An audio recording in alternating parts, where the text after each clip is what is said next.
নমস্কার, anxiety relief বাংলায় সবাইকে স্বাগতম। আজ আমি যে বিষয়টা নিয়ে আলোচনা করব তা হচ্ছে আমরা কি করে নেগেটিভ চিন্তাকে বন্ধ করব এবং পজিটিভ চিন্তা শুরু করব। দেখুন, পজিটিভ চিন্তা আমার নিজের সঙ্গে আমি যেভাবে অ্যাপ্লাই করি তা আপনাদের সামনে শেয়ার করছি। পজিটিভ চিন্তা যে একদিন করলে আমরা সারা জীবন ভালো থাকবো তা নয়। আমরা কী করতে পারি, আমাদের সামনে থাকা যে বিষয়বস্তুগুলো ঘটে, আমাদের সামনে থাকা যে পরিস্থিতি সেগুলো আসে, আমরা যে মোকাবেলা করি তা আমরা আগে কী করেছি, নেগেটিভভাবে মূল্যায়ন করেছি। তার জন্যই আমাদের অ্যাংজাইটি হয়েছিল, আমরা ভয়ের মধ্যে ঢুকেছিলাম বা আমাদের জীবনে এত সমস্যা এসেছিল। কারণ যাদের অ্যাংজাইটি হয় তারা কিন্তু নর্মালি জীবনযাপন করতে পারেন না। এটা একটা অন্য জগৎ, যার হয়েছে তারা বুঝতে পারছেন। আর যারা এই অ্যাংজাইটির সমস্যা নেই তারা দয়া করে ভিডিওটা দেখবেন না, কারণ আপনারা সেগুলো বুঝতেও পারবেন না। যাদের সমস্যা, যাদের এই বিষয়টা কাজে লাগবে আপনারাই দেখবেন। কারণ আমরা যখন এই প্রবলেমেতে, আমি যখন ফেসেছিলাম এই প্রবলেমেতে, তখন কিন্তু আমরা এতটা ভিডিও ছিল না। আর আমরা খুব কষ্ট করেছি, আমি খুব কষ্ট করেছি। এখন তো অনেকজনের ভিডিও রয়েছে, আপনারা বের হতে এখান থেকে খুব সহজ হয়ে গেছে। তাহলে আমরা কি করতে পারি? পজিটিভ চিন্তা একটা অভ্যাস। আমরা কি করতে পারি, যেমন আগে যখন প্রবলেমেতে ছিলাম, আমরা ঘুম থেকে উঠে কি করেছি, আমরা কি করেছি তখন একটু ভেবে দেখুন। আমি যেটা করেছি তা হচ্ছে কি, এই চিন্তা নিয়ে পড়ে থাকা, আমরা এটা ছেড়ে দিয়ে নতুন কোনো অভ্যাস তৈরি করছি না। এখন যেমন একটা ঘুম থেকে ওঠার পর একটা পজিটিভ অভ্যাস, যেমন পজিটিভ অভ্যাসকে আমরা নিজের যে বিছানাটা সুন্দর করে গুছাতে পারি, সেটা একটা পজিটিভ অভ্যাস। সময়ে কাজগুলো সময়ে করতে পারি, পজিটিভ জিনিস।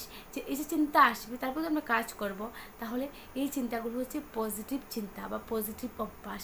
এগুলো আলাদা কিচ্ছু নয়। যেমন আগে নেগেটিভ চিন্তা হচ্ছে আমি পারি না, পারবো না, আমার সহ্য হচ্ছে না, আমি কি করে করব, এইগুলো না ভেবে যা পারছি, সামনে থাকা বিষয়বস্তু যা রয়েছে, যা আমার কাছে বর্তমানে রয়েছে, ধীরে ধীরে তা শুরু করব।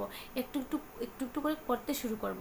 ধীরে ধীরে ধীরে ধীরে আস্তে আস্তে কনফিডেন্সটা বাড়বে বা কাজের প্রতি মনোযোগও আসবে। কিন্তু যখন আমরা তা শুরু করি তখন কিন্তু আমাদের খুব কষ্ট হয়, প্রচণ্ড পরিমাণে কষ্ট হয়। যাদের এই সমস্যা হয়েছে তারা অবশ্যই সেটা ফিল করতে পারবেন, অন্য কেউ সেটা বুঝবে না। খুব কষ্ট সেটা। তখন হয় কি, তখন ধৈর্য ধরে আমরা করতে পারি না। আমাদের যে অভ্যাসটা রয়েছে তা আমরা ফেলে দিয়ে নতুন অভ্যাস শুরু করতে আমাদের খুব কষ্ট হয়, কিন্তু সময় লাগে, অনেকক্ষণ সময় লাগে।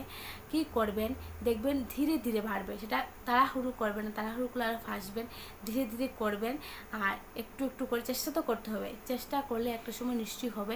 চেষ্টা করবেন, আর কি করবেন, পজিটিভভাবে দেখার চেষ্টা করবেন। আর যখন চিন্তা আসে তা একটা লিখবেন যে আমার কী চিন্তা আসলো, কতদিন ধরে আসলো, কতবার ঘটেছে, তা নিজেকে প্রমাণ দিবেন। তখন কীভাবে আমাদের মস্তিষ্ক বুঝতে শুরু করবে যে না, সেটা মিথ্যা, আমার নতুন কাজ করা দরকার। কারণ আমরা কিন্তু বেঁচে থাকতে গেলে আমাদেরকে প্রচণ্ড পরিমাণ পরিশ্রম করতেই হবে। তাহলে আমরা কি করতে পারি, আমরা নিজের কাজে মনোযোগ দেব। নেগেটিভ চিন্তা আসবে, তা অনেক দিনের অভ্যাস।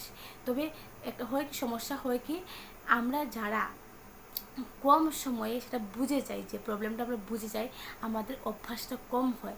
যাদের 4 বছর 5 বছর এমনকি 10 বছর চলে গেছে, তাদের অভ্যাসটা কিন্তু অনেক দিন হয়ে গেছে।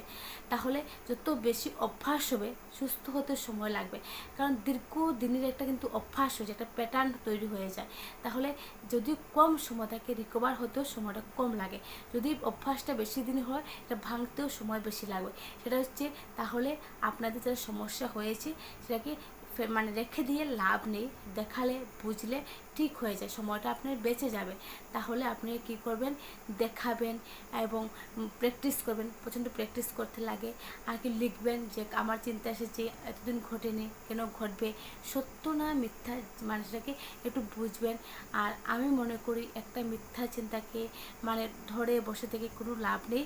যা সত্য তা বাস্তব, যা অসত্য তা অবাস্তব, তা কোনোদিনও ঘটবে না। তাহলে যা ঘটবে না, যা অনিশ্চিত, আমাকে ভয় দেখাচ্ছে, তাহলে সেটাকে আমি ভেবে ভেবে কী করব? তাহলে আমাকে নিজের জীবনে যে মূল্যবান কাজ রয়েছে তা সেগুলোতে মনোযোগ দিতে হবে। ধীরে ধীরে মনোযোগটা বাড়তে থাকবে। দেখবেন সবাই এখান থেকে সুস্থ হয়ে যায়। তবে যারা এই সমস্যাতে পড়েছেন দেখবেন কিছুটা বোঝার পর আরও জানতে ইচ্ছে করবে, আরও শিখতে ইচ্ছে করবে। একটা সময় অনেক সুন্দর জীবন আপনার জন্য অপেক্ষা করছে, অনেক সুন্দর জীবন। যাদের অ্যাংজাইটি হয়েও নি তারাও তাদের চাইতেও আপনার জীবন আরও সুন্দর হবে, কারণ এই সমস্যা থেকে আপনি অনেক কিছু শিখতে পারবেন, জানতে পারবেন।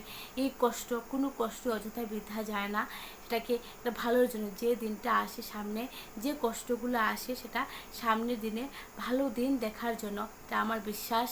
তাহলে আপনারা দেখবেন সামনের দিন ভালো দিন আসবে নিশ্চয়ই। তাহলে সেখান থেকে বের হতে গেলে আমাদের যা যা করা দরকার সম্পূর্ণ মনোযোগ দিয়ে করব, এবং মানে কী করব, আমরা লিখবো, যে চিন্তাগুলো আছে সেটাকে লিখবো, এবং লিখে লিখে নিজেকে যে মাথায় যে চিন্তাগুলো আছে, যে প্রশ্নগুলো আমাদের মাথায় ঘুরপাক করছে সেগুলোকে লিখবো।